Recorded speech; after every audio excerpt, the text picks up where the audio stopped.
que que passa? É medo que nós temos é não tão mal ideia, pero com severo e controle da baita. Passou porque será preguiçoso, quando vai para que incinerator, quando vai para que é desperdício não humano e carcas não que tem embora que ma arriba preguiçoso que vai para cultura com não enanan que manejo para vai tem.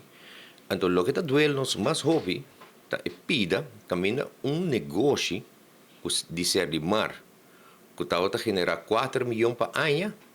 Ela dá uma volta de 180 graus, agora ela vai de mão de companhia privada. Me não de mencionar nome, tu reines aqui, da qual a companhia me está referindo aqui. E a companhia aqui está estricando 6 milhões para ano. Mas negócio que o Salimar está estrica 4 milhões para ano. Então, me pensa, de como ministro não vai profundizar o mês em matéria e Kiko está passando precisamente e para Kiko não a reativar o negócio e para a companhia de Sarimar Beck. E assim que não botar um sentimento que praticamente botar síndico mata mas o governante não que mata a companhia Sarimar. Então é coisa que não está bom. Sarimar me bisa milhão viaja tem direito de existência. O trabalhador que trabalha duro, não só com improvement em recolhimento de sushi, em serviço não que duna, pero tem mais serviço que se limar por duna, pero não talaga se limar assim não. O trabalhador não está assim não mais. Então, isso aqui nós sabemos o que está passando precisamente.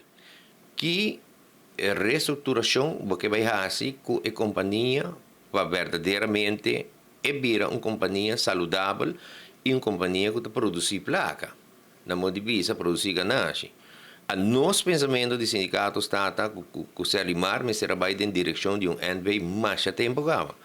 Então, é uma situação de seu generis, mas tem hobby coisas que vai schotten schrijf, para sobretudo e arbeidscontractanten que praticamente gelijkgesteld com o ambtenaren. Então, é uma situação faciosa.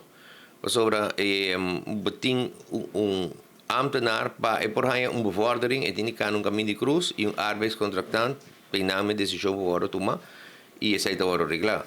Dus como você vai trekken coisa que recht. Então, não tem problema grande com o Sarimar está sentado com ele. Pero o que passa? Houve viagem gerência de companhia talaga e pida não facioso nagi, e pida não difícil nagi over na sindicato não, para sindicato não, vai explicar o trabalhador não. O que está passando? São tapo está manejando a companhia. A nós tem, ora tem conflito laboral, por exemplo, ora nós tem regras, seja ou ora coisa não está mal pegado com o empregado, não,